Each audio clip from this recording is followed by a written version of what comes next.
ಯೇಸುವಿಗೆ ಸ್ತೋತ್ರ.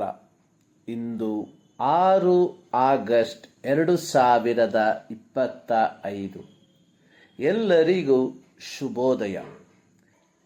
ಈ ದಿನದ ಧ್ಯಾನ ಭಾಗ ಪೌಲನು ಕೊಲೊಸ್ಸೆಯವರಿಗೆ ಬರೆದ ಪತ್ರಿಕೆ 2ನೇ ಅಧ್ಯಾಯ ಅದರ 12 ಮತ್ತು 13ನೇ ವಾಕ್ಯ. ನೀವು ದೀಕ್ಷಾಸ್ಥಾನದಲ್ಲಿ ಕ್ರಿಸ್ತನೊಂದಿಗೆ ಹೂಣಲ್ಪಟ್ಟದ್ದರಿಂದಲೇ ಆ ಸುನ್ನತಿಯನ್ನು ಹೊಂದಿದ್ದೀರಿ.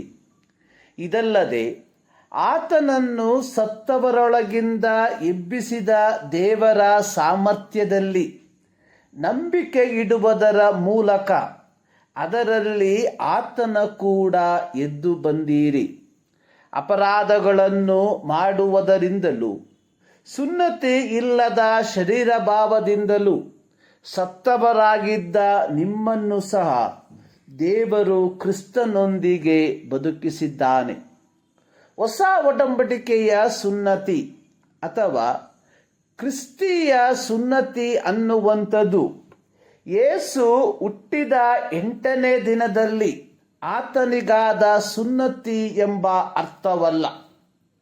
ಕೊಲೊಸ್ಸೆ ಪತ್ರಿಕೆ 2ನೇ ಅಧ್ಯಾಯದ 11ನೇ ವಾಕ್ಯದಲ್ಲಿ ಪೌಲನು ಸ್ಪಷ್ಟವಾಗಿ ಹೇಳಿರುವಂಥದ್ದು, ನಮ್ಮ ಪಾಪಾಧೀನ ಸ್ವಭಾವವನ್ನು ಬಿಟ್ಟು ಬಿಡುವುದೇ ಕ್ರಿಸ್ತೀಯ ಸುನ್ನತಿ.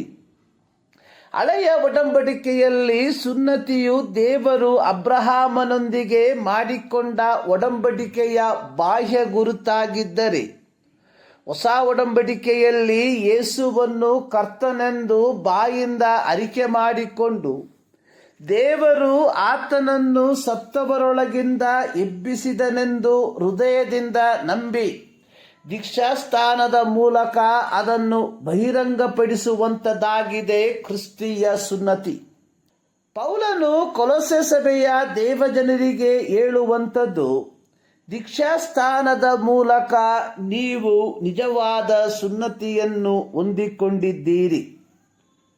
ಅಕ್ಷರಿಕವಾದ ಸುನ್ನತಿ ಅನ್ನುವಂಥದ್ದು ಮಾನಸ್ಥಾನದ ಮುಂದೊಗಲನ್ನು ತೆಗೆದುಹಾಕುವಂಥದ್ದು.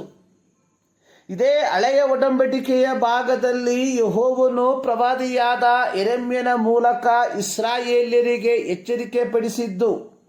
ಯೆರೆಮ್ಯ 4:4 ಯೆಹೂದದವರೇ, ಯೆರೂಸಲೇಮಿನ ನಿವಾಸಿಗಳೇ, ನಿಮ್ಮ ಹೃದಯದ ಮುಂದೊಗಲನ್ನು ತೆಗೆದುಹಾಕಿ ಯೆಹೋವನಿಗಾಗಿ ಸುನ್ನತಿಯಾಗಿರ್ರಿ.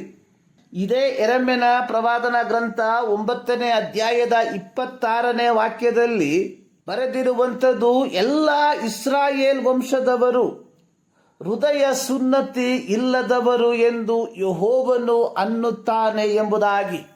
ಯೆಹೋವನು ಮೋಶೆಯ ಮೂಲಕವಾಗಿ ಇಸ್ರಾಯೇಲರಿಗೆ ಹೇಳಿರುವಂಥದ್ದು, ನೀವು ಆಜ್ಞೆಗೆ ಮಣಿಯದ ದುಸ್ವಭಾವವನ್ನು ಬಿಟ್ಟು ನಿಮ್ಮ ಹೃದಯದಲ್ಲೇ ಸುನ್ನತಿ ಮಾಡಿಕೊಳ್ಳಿ. ಧರ್ಮೋಪದೇಶ ಕಾಂಡ 10 ಅದರ 16ನೇ ವಾಕ್ಯ. ಈ ವಾಕ್ಯ ಭಾಗಗಳು ಬಾಹ್ಯವಾದ ಸುನ್ನತಿಯನ್ನು ಮಾತ್ರವಲ್ಲ, ಯೆಹೋವನು ಆಂತರಿಕವಾದ ಅಥವಾ ಹೃದಯದಲ್ಲಾಗುವ ಅರ್ಥ ಆಧ್ಯಾತ್ಮಿಕವಾದ ಸುನ್ನತಿಯನ್ನು ಬಯಸುತ್ತಿದ್ದನು ಎಂಬುದನ್ನು ಪ್ರತಿಪಾದಿಸುತ್ತದೆ. ಹೊಸ ಒಡಂಬಡಿಕೆಯ ಸುನ್ನತಿ ಎನ್ನುವಂಥದ್ದು ರೋಮಾಪತ್ರಿಕೆ 6ನೇ ಅಧ್ಯಾಯದ 3-4 ವಾಕ್ಯದಲ್ಲಿ ಕ್ರಿಸ್ತ ಯೇಸುವಿನಲ್ಲಿ ಸೇರುವುದಕ್ಕೆ ದೀಕ್ಷಾಸ್ಥಾನ ಮಾಡಿಸಿಕೊಂಡವರಾದ ನಾವೆಲ್ಲರೂ ಆತನ ಮರಣದಲ್ಲಿ ಪಾಲುಗಾರರಾಗುವುದಕ್ಕೆ ದೀಕ್ಷಾಸ್ಥಾನ ಮಾಡಿಸಿಕೊಂಡೆವೆಂದು ನಿಮಗೆ ತಿಳಿಯದು.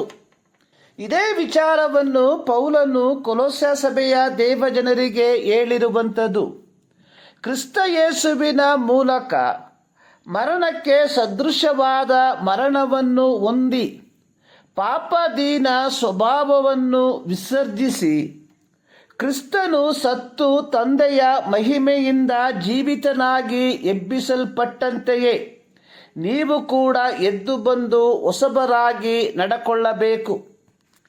ಪ್ರಿಯರೇ, ಹಳೆಯ ಒಡಂಬಡಿಕೆಯ ಕಾಲದಲ್ಲಿ ದೇವರು ಸುನ್ನತಿ ಎಂಬ ಬಾಹ್ಯವಾದ ಗುರುತನ್ನು ತನ್ನ ಜನರಾದ ಇಸ್ರಾಯೇಲ್ಯರಿಗೆ ಕೊಟ್ಟಾಗ್ಯೂ ದೇವರು ಅವರ ಬಾಹ್ಯವಾದ ಗುರುತನ್ನು ಮಾತ್ರ ನೋಡದೆ ಹೃದಯದ ಸುನ್ನತಿಯನ್ನು ಬಯಸಿರುವಾಗ ಹೊಸ ಒಡಂಬಡಿಕೆಯ ದೇವಜನರಾದ ನಾವುಗಳು ಕೇವಲ ದೀಕ್ಷಾಸ್ಥಾನವೆಂಬ ಗುರುತನ್ನು ಹೊಂದಿಕೊಂಡರೆ ಸಾಲದು.